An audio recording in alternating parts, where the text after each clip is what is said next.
Some people try and try and try to exercise and diet and lose weight, and they just can't. Sometimes there are real medical issues there, and the last thing, if you're like just sitting there and feeling horrible about yourself, the last thing I want is for you to feel condemned today.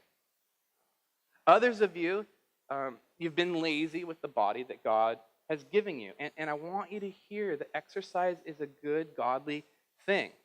Now that's one end of the spectrum. Here's the other one, the second thing I want to clarify. Some of you are so obsessed with your diet and working out, that it borders on becoming a very serious sin.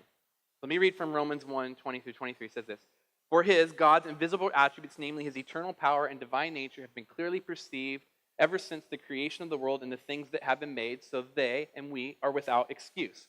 For although they knew God, they did not honor him as God or give thanks to him, but became futile in their thinking, and their foolish hearts were darkened. Claiming to be wise, they became fools, and exchanged the glory of the immortal God for images resembling mortal man and birds and animals and creeping things. Especially look at that last line. They exchanged the image for these images of resembling mortal man and birds and animals and creeping things.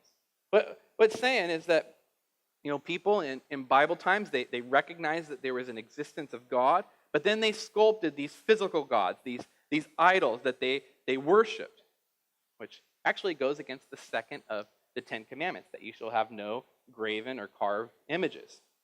Now, sometimes people will come to me and they'll be like, hey, Dwayne, what's up with all the talk about idols in the Bible? Because we don't really have idols around in our culture, so is all that stuff just irrelevant now? And my answer is usually something like this, goes along these lines. Oh, I'll say something like this. See, we're just a lot craftier now. Instead of carving idols out of wood or stone or metal, we carve living creatures, the human body, and we worship it. I mean, think about all the celebrities and models who are worshipped for what their body looks like. Think of all the tools that we use. Botox, nose jobs, boob jobs, liposuction, weight training, clothes, jewelry, makeup, tattoos. Tools we use to craft our appearance and carve our bodies. I mean, isn't that what malls are for?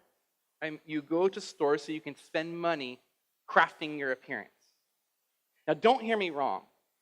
I'm not saying any of those things that I just listed are sin and wrong to do. I'm not trying to, get everybody to stop wearing clothes and never care about what they look like. God actually cared a lot about what his temple looked like.